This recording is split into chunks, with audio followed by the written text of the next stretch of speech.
Director of Student Activities. Well, I've been at UTSA since August of 2004, and I'll begin my 8th year this August.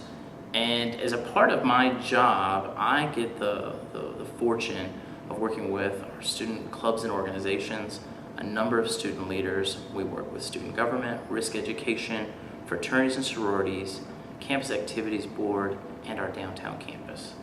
One of the things that I really love about my job is that every day I come to work, I never know exactly what is going to be waiting for me.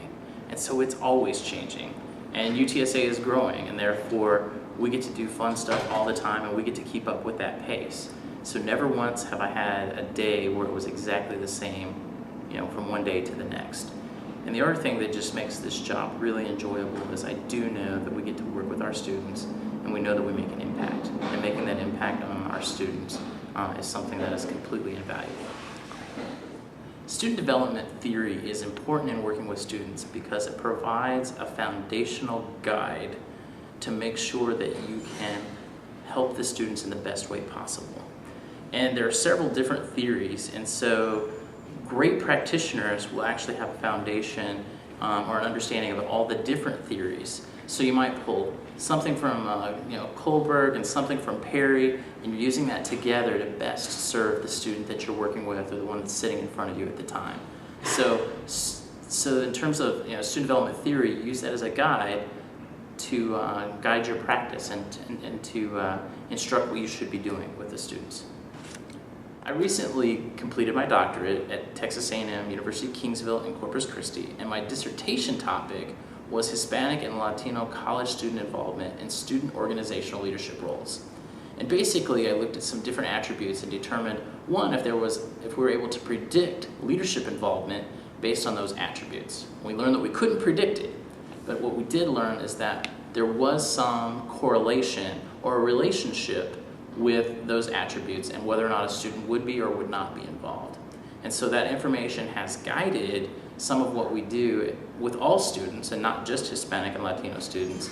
As we work with them, we can take that and use it as a frame of reference and a basis of knowledge. Right now, UTSA is really a transformational place. There's so much growth and development going on. Everything is changing. We have football coming in, and it's just a magnificent place to work. I think that in order to help build that transformation, we too have to be transformational in our approach to what it is that we do.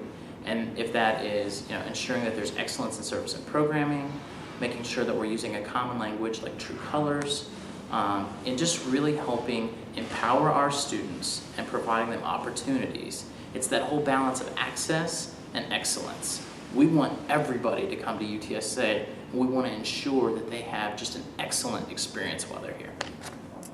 Well, one of the things that some people may not know about me is that I actually am a collector of Happy Meal toys. I have like 3,000 of these things. And the way it got started is that I was working as a consultant for my international fraternity, Lambda Chi Alpha. And we would travel from campus to campus in our cars. And there were times where your meal times just weren't mapped out exactly right. So you'd want to get a little something to eat, but not a whole meal. And so I started getting Happy Meals. And I would get one toy, and I would realize that that toy came in a set.